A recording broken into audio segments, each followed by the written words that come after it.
Football বিশ্ব এখন এক চরম গুজবে তোলপাড়। রিয়াল মাদ্রিদের মুকুটহীন সম্রাট ব্রাজিলিয়ান বিস্ময় ভিনিসিয়াস জুনিয়র, যিনি এই মুহূর্তে বিশ্বের সেরা উইঙ্গারদের একজন, তিনি নাকি ক্লাব ছাড়ার কথা ভাবছেন।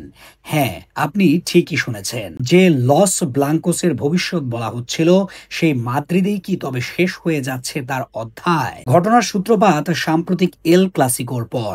ম্যাচের শেষ ভাগে রেফারির একটি সিদ্ধান্তকে কেন্দ্র করে ভিনিসিয়াসের প্রতিক্রিয়া ছিল একেবারেই অপ্রত্যাশিত।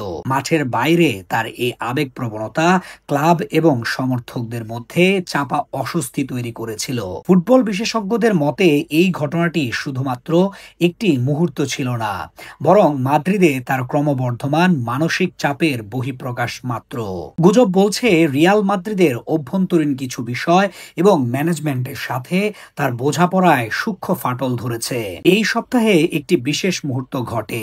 একটি অত্যন্ত প্রভাবশালী সূত্র থেকে জানা যায়, ভিনিসিয়াস ক্লাব ছাড়ার জন্য গুরুত্ব সহকারে বিবেচনা করছেন। তিনি এখন এমন একটি পরিবেশ খুঁজছেন যেখানে তার সৃজনশীলতা এবং মানসিক শান্তি ব্যাহত হবে না।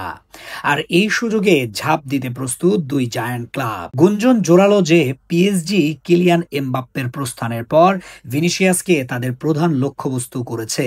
অন্যদিকে বার্সেলোনাও যদি সুযোগ পায়, তবে এই সুযোগ হাতছাড়া করবে না। যদি সত্যি ভিনিসিয়াস মাদ্রিদ ছাড়েন, তবে তা আগামী দশকের ট্রান্সফার উইন্ডোর সবচেয়ে বড় বিস্ফোরণ হতে চলেছে। ফুটবল প্রেমী হিসেবে আপনার কি মনে হয়, ভিনিসিয়াস কি কেবলই চাপে পড়ে এমন ভাবছেন, নাকি মাদ্রিদে তার সময় সত্যি শেষ হতে চলেছে?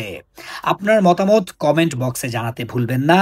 আর এই ব্রেকিং নিউজের পরবর্তী আপডেট সবার আগে পেতে আমাদের চ্যানেলটি সাবস্ক্রাইব করুন এবং নোটিফিকেশন বেল আইকনটিতে ক্লিক করে রাখুন।